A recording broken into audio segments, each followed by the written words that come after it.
Hi, I'm Morgan. Hi, I'm Aayati, and today our podcast is going to be about breast cancer because it is Breast Cancer Awareness Month. So, what is breast cancer? Breast cancer is a disease where cells in the breast grow out of control. There are many different types of breast cancer, including inflammatory breast cancer, metastatic breast cancer, Paget's disease of the breast, and Phyllodes tumors. Most breast cancers develop in the ducts or lobules, which branch out before the nipple area of the breast. The most common type of breast cancer is invasive ductal carcinoma, accounting for 80% of all breast cancer diagnoses. In the breast, these breast cells tend to grow continuously and form a lump or a mass which may metastasize or spread to the lymph nodes or other parts of the body. According to the CDC, common symptoms of breast cancer include new lumps in the breast or underarms, thickening or swelling of a part of the breast, irritation or dimpling of breast skin, redness or flaky skin in the nipple area of the breast, or pulling in the nipple or pain in the nipple area. Common remedies usually include surgery, chemotherapy, mammographies, depending on the stage of cancer. Oh, that's really interesting. Do you think you could tell me some stats about this diagnosis? Yeah, of course. Breast cancer is actually the second most common cancer in women. The American Cancer Society's estimates for breast cancer in the United States for 2023 are about 297,790 new cases of invasive breast cancer will be diagnosed in women. About 80% of women diagnosed with breast cancer each year are aged 45 or older, and about 43% are aged 65 or above. Breast cancer is also diagnosed in men, which many people do not know about. Approximately 64% of breast cancer cases are diagnosed at a localized stage, meaning it could be treated really easily if it's found in the early stages. 1 in 8 women in the U.S. will also develop breast cancer in their lifetime. I didn't know that breast cancer was detectable in men, but I have heard it is pretty rare. But can you tell me some stats about California in particular? Yeah, California actually has the highest number of new breast cancer cases in the country. California has the highest number of breast cancer deaths as well, but we have over 3 million survivors.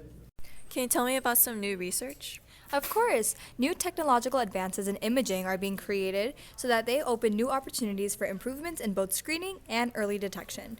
3D mammography, for example, also called breast tomosynthesis, a specific type of breast imaging that uses low-dose X-rays to detect cancer early.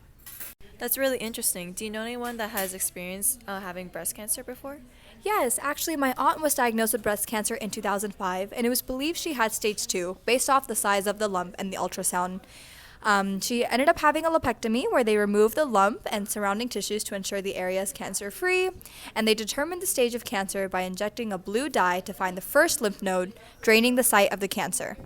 She started chemotherapy later that year and radiation therapy, which burned the part of the breast which held the cancer. She's been in remission since 2006, but it affected her life heavily in the span of 1 year. The hardest part was waiting for the biopsy results, having no prior drug or family history. It was really daunting for her. At 31 years old, having diagnosed and hearing the word cancer and thinking about dying was the worst fear, as she had a 1-year-old daughter at the time. She was scared to reach out for help and worried for the future of her family, and losing hair, which was so sacred to her, was extremely hard. But she ended up donating her hair to Locks of Love and received treatment at Kaiser Permanente. As a result, after the procedures, she had skipped her period for 7 to 9 months and was able to get pregnant with a second baby girl.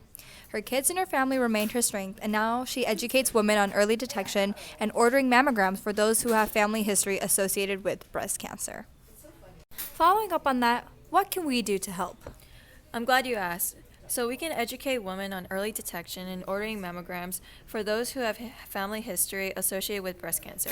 Mammograms save lives as early detection is key. Also, knowing the risk factors such as obesity, lack of physical activity, alcohol consumption, and family history of breast cancer are also key to knowing if you have breast cancer. It's also important to share survivor stories and honor the strong women who have fought and survived breast cancer. Sharing this information and spreading awareness of breast cancer will help create an inclusive community. Thank you, everyone, for listening to this month's podcast. We hope you learned something new today.